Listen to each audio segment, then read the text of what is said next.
Hello there, and welcome to our conspiracy. I'm Amy, and this is part two in blooper.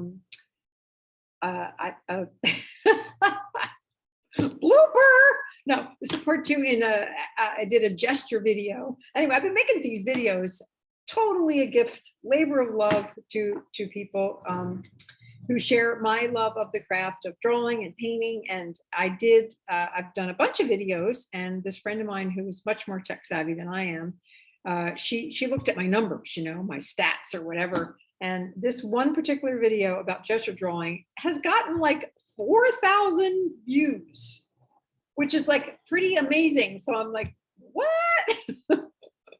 People that must be interested in gesture drawing. So anyway, this is part two.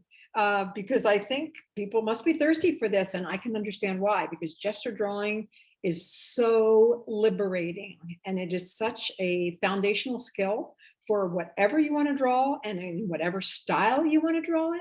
Whatever your end game is, beginning with gesture drawing is really going to serve you down the road. So I'm going to do a little bit of a review, but you should watch the first video, okay? And I'll link it at the end. See, I'm learning. I'm going to link that sucker. Okay. Change the pen. Okay, here we are. So a little bit of a review about how to hold your pencil, because this is a big part of it. Don't hold it like you're writing with that limited range of motion. You want to get away from the tip, and you want to be smooth, right? And you want to be flowing and searching, and you want to work light to dark. So those are the main rules. Don't choke up in your pencil, work in a fluid way, and work light to dark. So that's the thing. So I'm going to do a quick demo here. I got these boots here. I'm not doing the rows. I don't know whose idea this was. I don't want to disparage the person who did the photo, but I don't get it.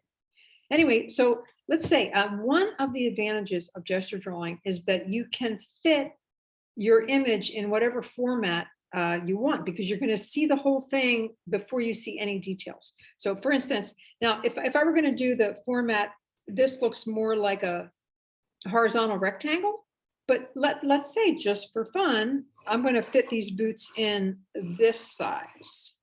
So I'm going to totally play with this. Okay, here's my boots. Now I'm going to use gesture drawing, which is light. I'm going to say, okay, here's the bottom of my boots. Here's the top.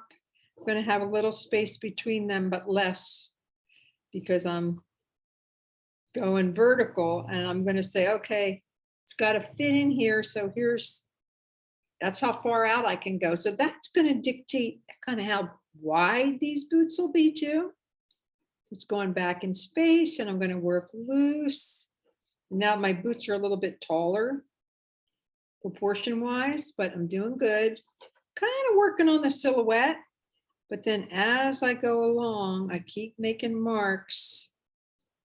And these laces, wow, I can just like suggest. Okay, I'm not being careful. I'm not counting eyelets. Here's the laces hanging down. That's kind of cool. Okay, and then I can get a little bit darker, but before I do that, I'm going to go over this one.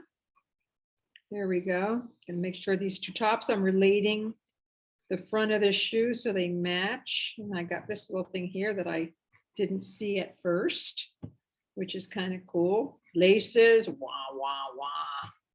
Okay, I'm going to clarify the space between them. Okay, and then once I feel like I got a pretty good fit, then I can slow down a little bit, and I can start to make some other decisions, but I'm still not choking up. I'm still using the relative pressure of my pencil. Okay, this one's as high as that one. So look, I'm going to raise this up. I haven't committed. Should be committed, but just kidding. This thing will label in here. And then let's say, for instance, here, I want to say, oh, I'm going to just suggest those eyelets. Look at this. Look how realistic. I mean, I don't know, realistic, but believable this is. And then I do my laces again, a little bit darker. And then I can come in on the bottom, get that. Here, I'm going to add a little shading. Oh, yeah, this is happening. Look at that. Oh, yeah. Yeah, I like this lace, you know, sticking down here. Maybe make this one a little wider. But you get the idea. Pretty good. Let's give this one some little eyelets. And voila. I don't know how long that took me, a couple minutes, but pretty good, huh? And this, it's fun. It's not, you know, you get better with practice, but it's also fun. So I fit it perfectly on my format. I got it all in, you know, width-wise and height-wise with extra room. I could even stick in the flower if I wanted to. And I also worked light to dark, and I wasn't careful. I just expressed shoelaceness rather than, you know, trying to count the eyelets and be real particular. Okay, so I'm going to show you another one, which I think is pretty cool. This one's even a little harder, but I'm going to do it for you. Do it fast, and you're just not going to believe it. So let me show you what it's going to be, because I don't have the picture printed out, so you're just going to have to remember. Look, this is what I'm going to do. I'm going to do these two scooters, and I'm going to do it in a couple minutes. So I'm going to repeat that exercise. So hang on, and let me go back to my demo face pen. Okay. Got a whole nother one here. All right, so I got the photo, but you don't. So you're just going to watch, okay? And again, because I can fit this in any format I want, but that's part of the beauty of gesture drawing, is that you can fit things in. So these bikes are at an angle. They're both parked, you know? So I'm just going to sort of mark my territory. Okay, I can't go below this. I can't go above this. And I want them both to fit. This guy's got a big belly. Here's the seat. I'm just playing general shapes. Here's one mirror. Here's another mirror. And again, I'm making this believable, not realistic. I mean, if I wanted to do these scooters perfectly, it would take a long time. And I just want to have fun with them. So here, I got one.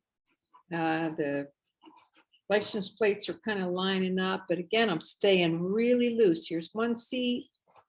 Here's another seat. Here's the back. I got a tail light. Got to have a tail light. Here's that structure, and I'm staying non-committal, looking at the direction of things. The mirror and the license plate really show you what you got here. Okay, so they fit. Look, they fit. I got a composition. I may say, oh, I got a little extra room, push this over, but now I can get a little bit more specific if I want to. I can draw the handlebars. I'm overriding it. I'm drawing a little bit darker. Here's my seat. But I don't want to get too fussy. There's the back. Here's my license plate. Got my tire. This one's a wider model. This is more like a Vespa. And I can get more specific with my shapes. My license plate. Here's my thing. And oh, and then if I want to do like their kickstands, there we go. Got their kickstands. This one's actually going in a different direction here. And there's my look. See, I changed my mind. I moved that mirror. That's okay. Just gives it more energy and more life. Speedometer, handlebars. Ta-da! Pretty good, huh? And then here's some plantness back here in the background. Sidewalk. Voila. Gesture drawing. Telling you, it is a lot of fun. And so that's the quick follow-up to gesture drawing. leave me a comment and let's see what happens. See if people are really hungry for this kind of lesson, which I think they are, and they should be, because this is important. Okay. Greetings from Thailand. I'll see you soon. Bye from Art Conspiracy. See you later. Bye.